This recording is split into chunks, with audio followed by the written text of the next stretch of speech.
ಸ್ನೇಹಿತರೆ ನಮಸ್ಕಾರ. ಇವತ್ತು ಬದನೆ ಗಿಡಕ್ಕೆ ಮಣ್ಣು ಕೊಡಬೇಕಾಗಿತ್ತು. ಹಾಗಾಗಿ ಯಾವುದಾದ್ರು ಗೊಬ್ಬರ ಹಾಕ್ತಾಯಿದ್ದೀವಪ್ಪ ಅಂದರೆ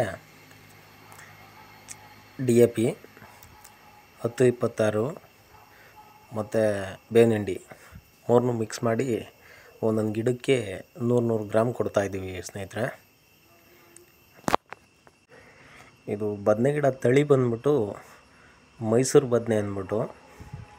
ಇದು ಸಾಲಿಂದ ಸಾಲಿಗೆ ಅಂತರ 3.5 ಅಡಿ ಇದೆ. ಗಿಡದಿಂದ ಗಿಡಕ್ಕೆ 1.5 ಅಡಿಯಿಂದ 2 ಅಡಿ ಇದೆ. ಇದೇನೆಂದರೆ ಸ್ನೇಹಿತರೆ ಒಂದೇ ಸಲ ಯಾರಾಕ್ಬಾರ್ದು. ನಾನು ಇದು 3 ಟೈಮ್ ಯಾರಾಕ್ತಾಯಿದ್ದೀನಿ. ಫಸ್ಟ್ ಟೈಮು ಗಿಡ ಹಾಕಿ ಒಂದು 20 ದಿವಸಕ್ಕೆ ಲೈಟಾಗಿ ಮಣ್ಣು ಕೊಟ್ವಿ. ಅದಾದಮೇಲೆ ಇವಾಗ ಸ್ವಲ್ಪ ಜಾಸ್ತಿ ಕೊಡ್ತೀವಿ. ಇದಾದಮೇಲೆ ಇನ್ನೊಂದು ಸಲ ಫೈನಲಾಗಿ ಒಂದು ಸಲ ಯಾರಾಕಬೇಕು ಸ್ನೇಹಿತರೆ. ಯಾಕೆ ಅಂತಂತಂದರೆ ಈ ಗಿಡ ಬೆಳವಣಿಗೆ ಆದಮೇಲೆ ಈ ಮಳೆಗೆ ಜಾಸ್ತಿ ಆಯಿತು ಅಂತಂದರೆ ಗಿಡ ಬಿದ್ದೋಗ್ಬಿಡುತ್ತೆ. ದಾರ ಕಟ್ಟಬೇಕು, ಇಲ್ಲ ಅಂದರೆ ಬುಡಕ್ಕೆ ಬಿಗ್ಗೆಗೆ ಮಣ್ಣು ಕೊಡಬೇಕು. ಹಂಗಾಗಿ ಇದು 2ನೇ ಸಲ ಕೊಡ್ತಾಯಿದ್ದೀವಿ. ನಾನು ಯಾರಾಕೋದಕ್ಕೆ ಮುಂಚೆ ಒಂದ್ಸಲ ಟಿಲ್ಲರಲ್ಲಿ ಗೇಮೆ ಮಾಡ್ಕೊಂಡಿದ್ದೆ ಸ್ನೇಹಿತರೆ. ಸೆಂಟ್ರಾಗೆಲ್ಲ ಹೊಡ್ಕೊಂಡಿರೋದ್ರಿಂದ ನೋಡಿ ಇವಾಗ ಯಾರಕ್ಕೆ ತುಂಬ ಈಸಿ ಇರುತ್ತೆ.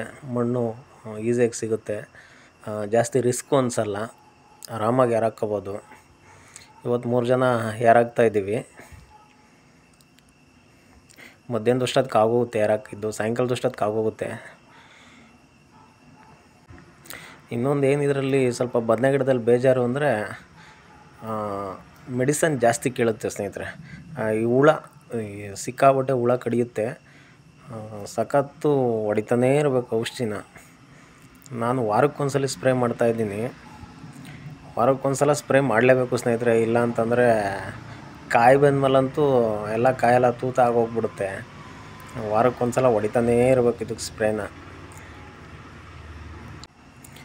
ಇನ್ನೊಂದು ತಿಂಗಳಲ್ಲಿ ಸ್ಯಾಂಪಲ್ ಕಾಯಿ ಸ್ಟಾರ್ಟ್ ಆಗುತ್ತೆ ಸ್ನೇಹಿತರೆ. ಆಲ್ರೆಡಿ ಹೂವು ಆಗಿದೆ ಗಿಡದಲ್ಲಿ. ಇನ್ನೊಂದು ತಿಂಗಳಲ್ಲಿ ಸ್ಯಾಂಪಲ್ ಸಿಗುತ್ತೆ.